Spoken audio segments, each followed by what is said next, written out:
जय माता दी। साथियों, आज के हमारे इस वीडियो में हम आपके लिए दशा माता के 9 दिन के व्रत में सुनी जाने वाली प्रथम दिन की कहानी लेकर आए हैं। एक बार की बात है, एक राजा था, उसकी 2 रानियां थी।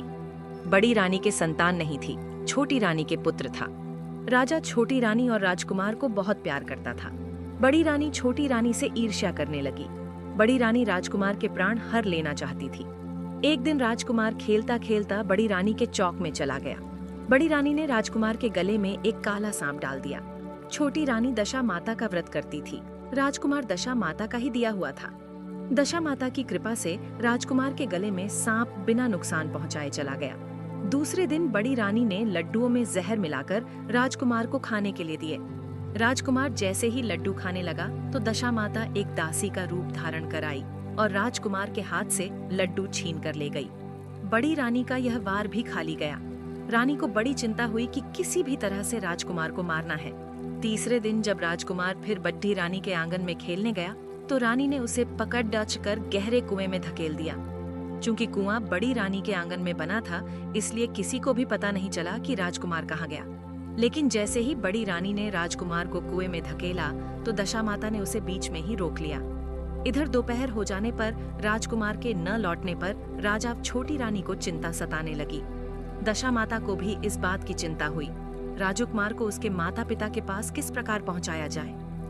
राजकुमार को तलाश करने वाले राजा के सैनिक निराश होकर बैठ गए। राजा व छोटी रानी पुत्र शोक में रोने लगे। तब दशा माता ने भिखारण का रूप धारण किया और राजकुमार को गले से लगाए राजद्वार पर पहुंची। वह राजकुमार को एक वस्त्र में छिपाए हुए भिक्षा मांगने लगी। सिपाहियों ने उसे दुत्कार कर कहा, तुझे भिक्षा की पड़ी डड़ी है, यहाँ राजकुमार खो गया है। सारे लोग दुख और चिंता से व्याकुल हो रहे हैं। इस पर दशा माता बोली, भाइयों, पुण्य का प्रभाव बड्डा ही विचित्र होता है। यदि मुझे भिक्षा मिल जाए तो संभव है कि खोया हुआ राजकुमार तुम लोगों को मिल जाए। यह कहकर वह देहली पर पैर रखने लगी। तभी सिपाहियों ने उन्हें आगे बढ़ने से रोका। उसी समय दशा माता ने बालक का पैर वस्त्र से बाहर कर दिया। सिपाहियों ने समझा कि कुंवर उसके हाथों में है, इसलिए उसे अंदर जाने दिया।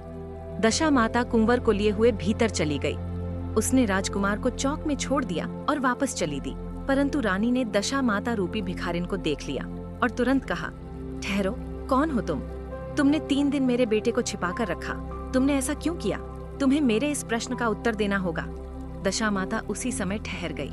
उन्होंने बताया कि मैं तुम्हारे पुत्र की चोरी करने वाली नहीं हूँ। मैं तो तुम्हारी आराध्या देवी दशा माता हूँ। मैं तुम्हें सचेत करने आई हूँ कि बड़ी रानी तुमसे ईर्ष्या रखती है। वह तुम्हारे पुत्र के प्राण हर लेना चाहती है।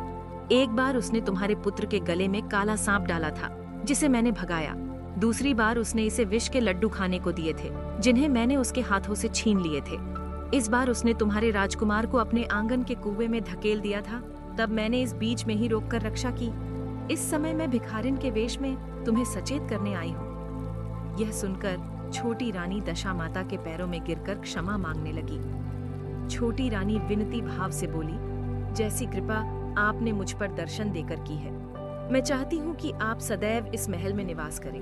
मुझसे जो सेवा पूजा होगी मैं करूंगी। इस पर दशा माता बोली कि मैं किसी घर में नहीं रहती। जो भी श्रद्धा पूर्वक मेरा ध्यान स्मरण करता है, मैं उसी के हृदय में निवास करती हूँ। मैंने तुम्हें साक्षात दर्शन दिए हैं, इसलिए तुम सुहागिनों को बुलाकर उन्हें यथाविधि आदर सत्कार के साथ भोजन कराओ और नगर में ढिंडोरा पिटवा दो कि सभी लोग मेरा डोरा ले और व्रत करें। इतना कहकर दशा माता अंतर्ध्यान हो गई। रानी ने अपने राज्य की सौभाग्यवती स्त्रियों को निमंत्रण देकर बुलाया और उबट्टन से लेकर शिरोभूषण श्रृंगार कर उनकी यथाविधि सेवा कर भोजन करवाया और दक्षिणा में गहने आदि देकर विदा किया।